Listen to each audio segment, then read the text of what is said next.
Fala pessoal, muito boa noite pessoal do Instagram. Vamos começando aqui. Então deixa eu chamar o pessoal das outras redes.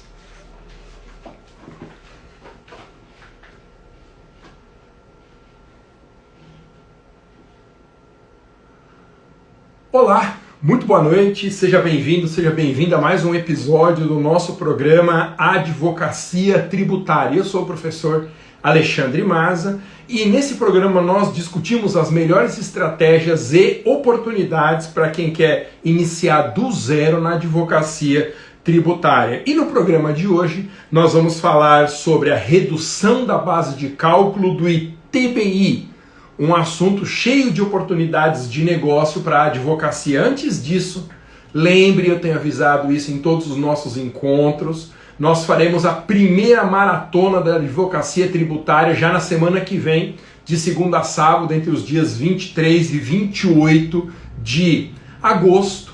Nessa maratona eu vou ensinar gratuitamente as melhores oportunidades da atualidade para você começar do zero na advocacia tributária. Para se inscrever é muito fácil, é só você clicar no link que está na minha bio do Instagram ou aqui na descrição desse vídeo nas demais redes sociais. Não perca, primeira maratona da advocacia tributária. Ô Maza, mas por que advogar em tributário é tão bom? Por que, Maza, que você fala tantas vezes que advogar em tributário é o seu futuro na advocacia? Por que você repete tanto essa frase? Primeiro, porque tributário é um nicho em expansão, um nicho que só cresce na advocacia.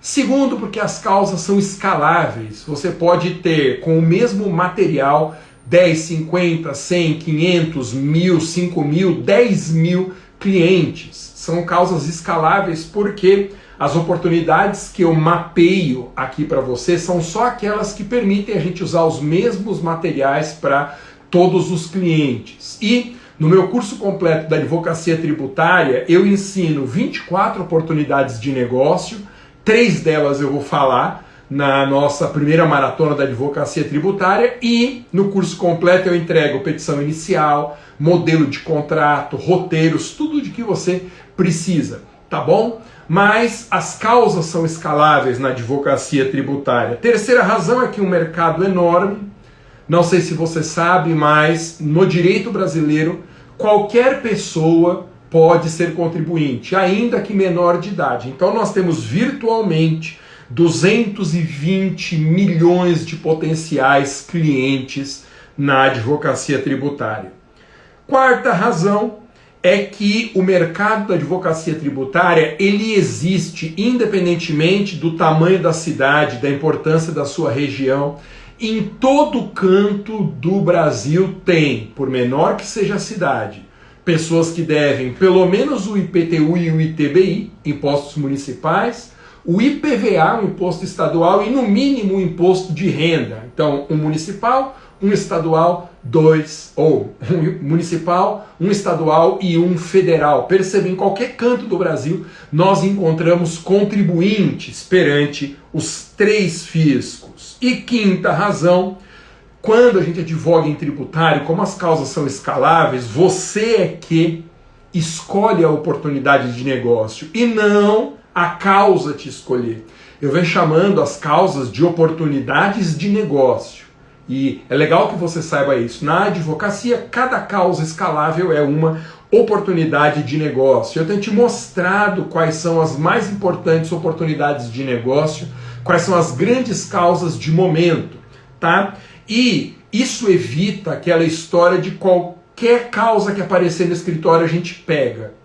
Isso daí é uma armadilha. Qualquer causa que aparece no escritório a gente pega. Isso é uma armadilha, porque faz com que no curto prazo, no médio prazo, você tenha que fazer tanto esforço para cada uma dessas causas pingadinhas que vem aparecendo no escritório, que você não dá mais conta de prospectar novos clientes. Aí é difícil crescer na advocacia.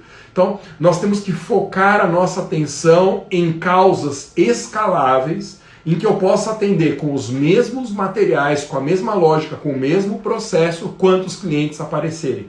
E aí nós escolhemos a oportunidade, como essa de hoje, teses relacionadas ao ITBI e a gente prospecta clientes nessa oportunidade. E aí só vai aparecer para a gente cliente dessa oportunidade escalável que a gente escolher. Tá bom? Ô Masa, quais são os tributos brasileiros, Masa, que incidem sobre a propriedade imobiliária? O dono de um imóvel paga quais tributos no Brasil, Masa? Bom, basicamente são 5 impostos. O IPTU, que é pago na área urbana, o ITR, quando o imóvel está localizado em área rural, o ITR é o imposto da União, o ITBI, que é o nosso assunto de hoje, mais um dentro do município, tá? Mais um tributo municipal. Deixa eu ver se eu melhoro o áudio aqui. Tá, o ITBI é um tributo municipal, conforme nós veremos ainda hoje, tá? A informação mais básica de todas é essa. O ITBI é um imposto municipal. Deixa eu melhorar o meu som aqui, gente. O pessoal está dizendo que não tá legal o som. Já ajusto rapidinho aqui. Legal, o pessoal das outras redes me ajuda aqui, ver se agora o som está bom. Então eu dizia, no Brasil, a propriedade imobiliária deve basicamente cinco impostos. IPTU, se o imóvel está localizado na área urbana, ITR, se está localizado na área rural, ITBI, que é o imposto da nossa conversa de hoje, né, o imposto municipal, ITCMD, que é o imposto da herança e de doações, e indiretamente o imposto de renda, na medida em que nós temos que declarar todas as propriedades imobiliárias que nós temos perante a Receita na hora de fazer a nossa declaração do imposto de renda. Tá bom? Então estamos falando basicamente desses 5 impostos: IPTU, ITR, ITBI, ITCMD e imposto de renda. Ô Masa, quais são as grandes oportunidades para a advocacia tributária em relação ao ITBI, Masa? Ô gente, eu sempre falo, essas oportunidades que eu vou mapeando aqui conosco, essas oportunidades são aquelas escaláveis que eu escolho, tá, as mais importantes do mercado, tá bom? E sempre com foco em quem quer começar do zero na advocacia tributária, quem quer dar uma virada de mesa na advocacia, sempre começando do zero, tá bom? Deixa eu só melhorar o som aqui, que ainda não tá legal.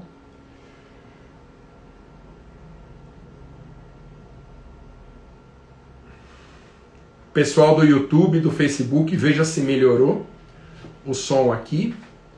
Acho que melhorou. Então, quais são as grandes oportunidades, Masa, na advocacia tributária para quem quer começar do zero, tá? Quais são as grandes oportunidades em ITBI? Bom, eu costumo dizer que tem 3 grandes oportunidades em matéria de ITBI na advocacia tributária. Tem impostos que são chamados de progressivos, alguns municípios cobram o ITBI com alíquotas progressivas, o que é inconstitucional, não há como se instituir o ITBI com alíquotas progressivas porque não tem fundamento na Constituição, essa progressividade do ITBI. Tem questões relativas à ocorrência do fato gerador. Os municípios costumam exigir o ITBI em muitas operações diferentes. Só que o ITBI, ele não tem como fato gerador eventos que não transfiram a propriedade. Então, às vezes, a pessoa é tributada pelo ITBI sem ter realizado a transmissão da propriedade. Então, é muito comum, a pessoa vai registrar um compromisso de compra e venda em cartório, e aí o oficial do cartório exige o ITBI, mas o compromisso de compra e venda não altera a propriedade. Eu não posso cobrar ITBI se não há mudança da propriedade, tá? Então, ele funciona o ITBI como os outros impostos. É necessário que haja uma mudança na titularidade do imóvel para que ele seja devido. Mas eu vou focar hoje em oportunidades relativas à base de cálculo do ITBI. Oportunidades relativas à base de cálculo do ITBI. Então, vamos entender as regras gerais a respeito do ITBI. Primeiro, o ITBI é um imposto municipal que incide sobre a transmissão onerosa de bens imóveis entre vivos. Nós chamamos de transmissão intervivos. E por que a transmissão tem que ser onerosa? Porque se não tiver uma transmissão onerosa, se for uma doação pura do imóvel, não paga ITBI. A doação de um imóvel vai pagar ITCMD para o Estado e não ITBI para o município. Então tem que ser uma transmissão onerosa para incidir o ITBI. E a transmissão tem que ser entre pessoas vivas. Se a propriedade do imóvel é transmitida em razão do falecimento do antigo dono, não incide o ITBI, aí incide também o ITCMD. Então, guarde, é um imposto municipal que incide sobre a transmissão onerosa de bens imóveis entre pessoas vivas. Bom, o curioso é que o legislador municipal tem uma grande liberdade de definição de aspectos do ITBI, tanto em relação ao fato gerador, como em relação a quem são os contribuintes, em relação à base de cálculo. E por quê? Justamente pelo fato de que quem cria o ITBI é o município. Nós temos no Brasil mais de 5.500 municípios. E cada município, cada um dos 5.500, se não me engano são 5.534 municípios, cada um deles tem autonomia para criar o ITBI com características próprias, desde que respeitada a Constituição e as normas gerais previstas no CTN, o município tem liberdade. Isso é curioso, por exemplo, em relação a quem é o devedor do ITBI. Quando é transmitida uma propriedade imobiliária, então imagina, um sujeito compra uma casa de outro e na hora que vai registrar a escritura, terá que ser exigido o ITBI, terá que ser pago o ITBI. Mas quem que será que tem que pagar? Será que quem tem que pagar o ITBI é o comprador do imóvel ou o vendedor desse imóvel? Cada município define de um jeito. Eu tenho visto que predomina no Brasil uma lei municipal dizendo que quem é contribuinte do ITBI é o comprador. Então, na operação de transmissão da propriedade, se costuma exigir como um requisito dessa transmissão que o comprador mostre a guia do recolhimento do ITBI. Pode a lei municipal definir que devedor é o vendedor? Pode também. Mas essa não é uma estratégia muito boa, porque quem está empolgado com a operação de transmissão da propriedade imobiliária é o comprador. É ele que, no final das contas, vai ter que pagar o ITBI e não vai ficar fugindo do pagamento, porque senão não haverá o registro definitivo da escritura.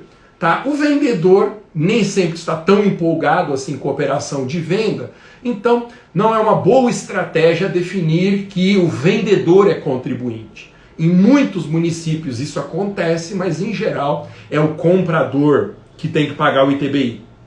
Ô Masa, é possível definir os dois como contribuintes, comprador e devedor? Então, aqui começam os primeiros problemas em matéria de ITBI.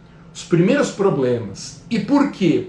Porque há leis municipais que definem uma liberdade para o fisco, no caso concreto, escolher se ele quer cobrar do comprador ou do vendedor. Mas essa é uma manobra ilegal.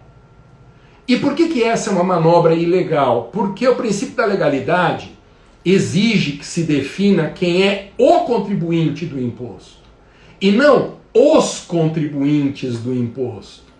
Quando se diz isso, o artigo 146 diz, que cabe à lei de instituição do tributo, 146 da Constituição, definir por meio de uma lei complementar federal quem é o contribuinte, qual é a base de cálculo, qual é o fato gerador. Tá? Não fala quem são os contribuintes. Então, ou a lei municipal tem que definir, ou a lei municipal define o comprador ou o vendedor. Se definir os dois, há uma irregularidade que a gente pode atacar. Qual é a base de cálculo do ITBI? Qual é a base de cálculo? O percentual de alíquota do ITBI incide sobre o quê? Pois é, aqui nós temos uma questão muito importante.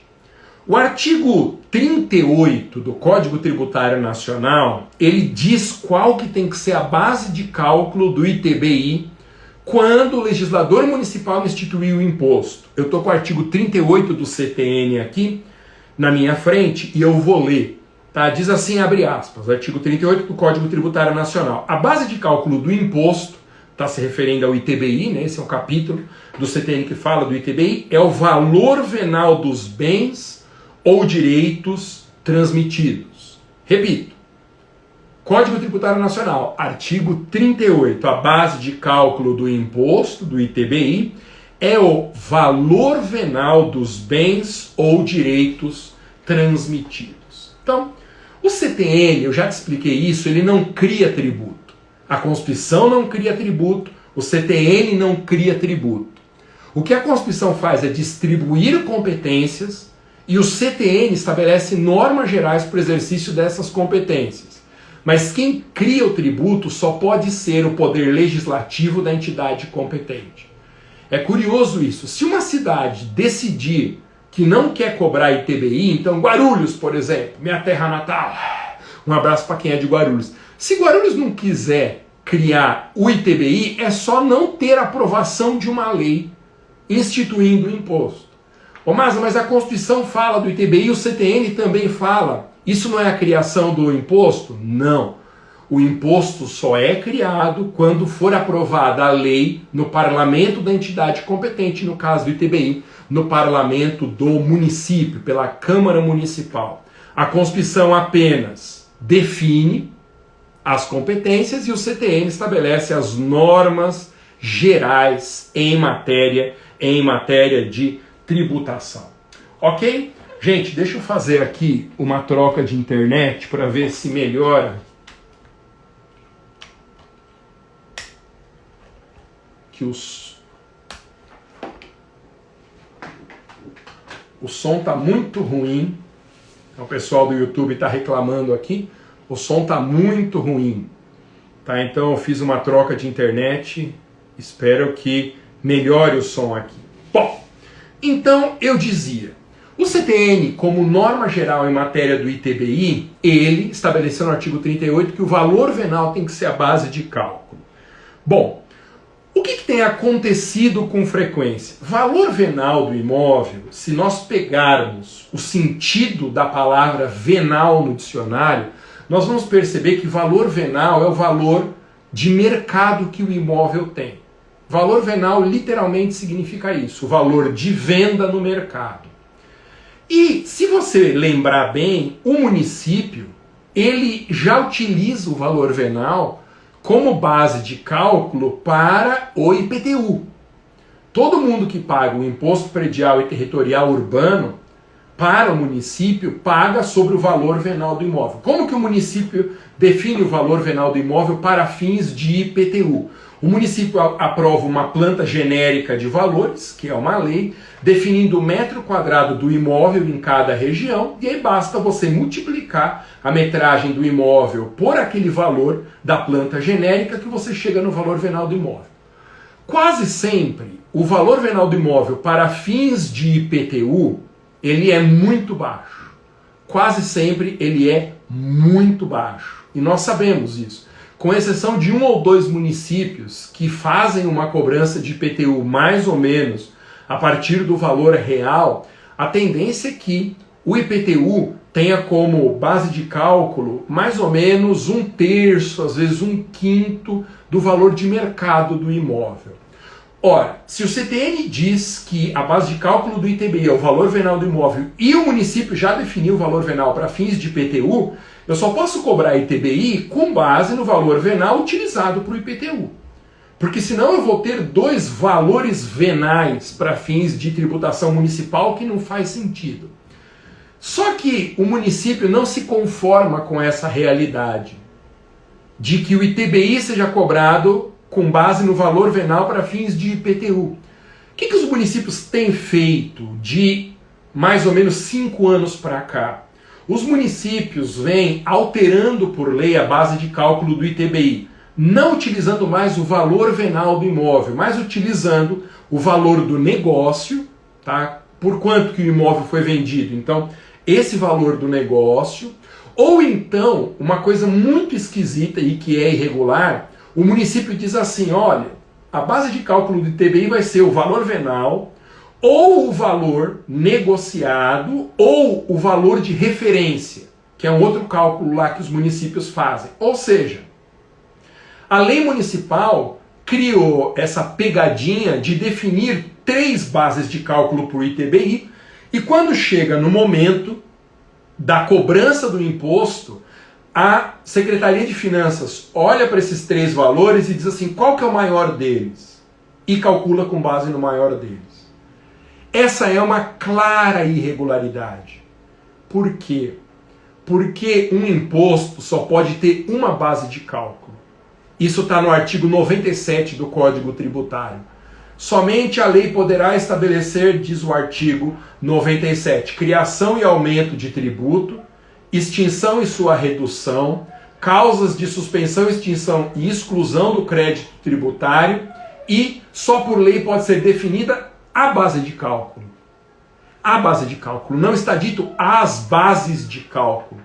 Não tem sentido nenhum um imposto ter mais do que uma base de cálculo.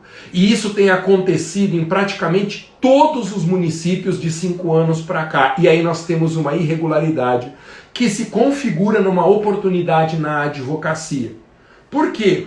Porque quando houver essa base de cálculo dupla ou tripla, o cliente vai acabar pagando o ITBI com base no maior dos valores, o que dá uma insegurança danada. E nós entramos com uma ação judicial para que o juiz determine o recolhimento do ITBI com base no valor venal para fins de IPTU. Por quê? Porque sempre vai ser uma base de cálculo menor, e aí o ITBI vai incidir sobre uma base menor, o imposto devido é também menos do que o município exige, tá bom? Então é muito importante que você visualize esse contexto. De novo, o artigo 38 do CTN diz que a base de cálculo do ITBI é o valor venal do imóvel. O artigo 97 do CTN diz que somente a lei pode estabelecer a base de cálculo de um tributo. Ou seja, a lei do município tem que olhar para o CTN e falar, a base de cálculo é essa que o CTN está me obrigando a utilizar, valor venal do imóvel, e cobrar com base no valor venal, que só pode ser o mesmo valor para fins de IPTU. O município não pode ter um valor venal X e 3X para fins de ITBI, porque aí eu terei mais de um valor venal e não será uma base de cálculo, serão várias bases de cálculo, o que é claramente irregular. Verifique-se no seu município ou no município onde o ITBI é cobrado do cliente, se a cobrança é feita com base em um valor que não seja o valor venal do imóvel, tá? Puxa pela lei municipal o dispositivo que institui o ITBI, todo município tem que ter, se quiser cobrar o ITBI, uma lei municipal que institui o imposto, e veja lá qual que é a base de cálculo. Se for qualquer grandeza diferente do valor venal para fins de IPTU, essa base de cálculo é irregular, a gente entra com uma ação judicial em favor do cliente para que ele consiga finalizar a operação de transmissão da propriedade sem o recolhimento do ITBI a partir de uma base de cálculo, que é uma base de cálculo diferente da exigida pelo Código Tributário Nacional. Interessante, né? Essa é a linha geral da oportunidade base de cálculo em matéria de ITBI. Então, eu já te disse qual é a tese, qual é a situação do cliente para se favorecer pela nossa atividade, qual é a solução, uma ação judicial para que o juiz determine a transferência da propriedade sem o recolhimento do ITBI que exceda o valor venal do imóvel, tá bom? Essa é uma das oportunidades que eu abordo no meu curso completo da Advocacia Tributária. Aliás, em matéria de ITBI, eu falo no curso completo tanto essa discussão sobre a base de cálculo, como a discussão a respeito do fato gerador. Toda vez que o fisco cobrar ITBI por uma operação que não seja a transmissão da propriedade imobiliária, essa cobrança é irregular. Porque a Constituição diz que o ITBI incide sobre a transmissão de bens imóveis e direitos inerentes a essa transmissão ou a esse bem. Eu não posso cobrar ITBI de uma operação que não realiza a transmissão da propriedade. Eu ensino no meu curso completo essas duas oportunidades, o raciocínio inteiro, os modelos de petição e contrato eu entrego também, tá? Aqui nas nossas lives eu consigo mostrar uma visão panorâmica, eu não tenho tempo de entrar em todos os detalhes, mas o raciocínio é precisamente esse que eu passei aqui para você. Ô Masa, uma curiosidade. Quais são as oportunidades, Masa, que você ensina no curso completo? Deixa eu te falar quais são as oportunidades da advocacia tributária lá no curso completo.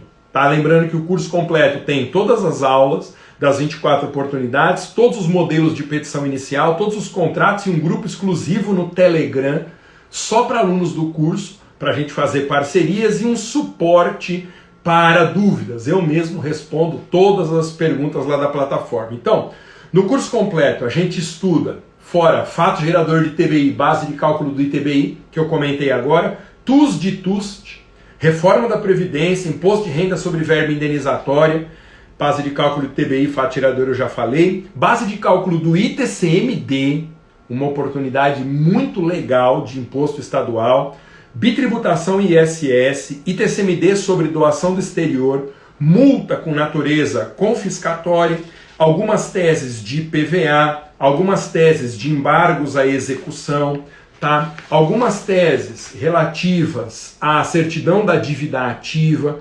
negativa indevida de certidão, taxas de polícia, ISS sobre alocação de bens móveis, ou seja, é um panorama completo das mais importantes oportunidades para quem quer, começando do zero, dar uma virada de mesa na advocacia e abrir uma frente de atendimento em tributário, que é o segundo nicho de maior remuneração na advocacia. O portal de emprego Cato, ele fez uma pesquisa em relação a 7 áreas da segunda fase da OAB. Qual dessas 7 áreas é que tem maior remuneração, profissionais que ganham melhor? Em primeiro lugar ficou direito constitucional, que é um mercado muito pequeno, mais concentrado no Distrito Federal. Em segundo lugar ficou tributário. Na frente de direito civil, família e sucessão, na frente de trabalhista, na frente de penal, tá? Então, para você iniciar do zero nesse nicho, tá? Você está tomando uma decisão que vai assegurar o seu futuro na profissão, aumentar a rentabilidade, te garantir um reconhecimento no mercado. E para isso, atenção, eu vou fazer uma maratona gratuita, a primeira maratona gratuita da advocacia tributária. Vai ser entre os dias 23 e 28 de agosto, conhecidos também como semana que vem. E essas aulas serão 100% online, elas não são ao vivo, eu não vou transmitir que nem hoje nas redes sociais. Essas aulas elas vão ficar gravadas e vão ser mostradas só para quem se inscrever.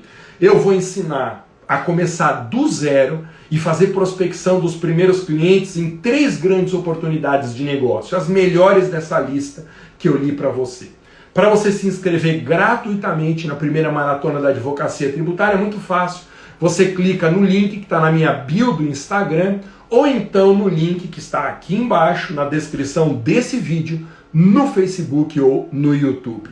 Esse foi mais um episódio do programa Advocacia Tributária, em que a gente discute as melhores oportunidades e estratégias para, começando do zero, virar a mesa na advocacia, aumentando a rentabilidade e ganhando reconhecimento no mercado. E sempre essas lives são transmitidas às terças-feiras, às 19h07, horário de Brasília. Você guarda assim, ó, 7:07. 7 da noite, 7 minutos, horário de Brasília. Tá bom? O histórico de todas as lives anteriores você acha também armazenado nas minhas redes sociais. Valeu, gente! Muito obrigado. Nos vemos na próxima oportunidade. Valeu! Tchau!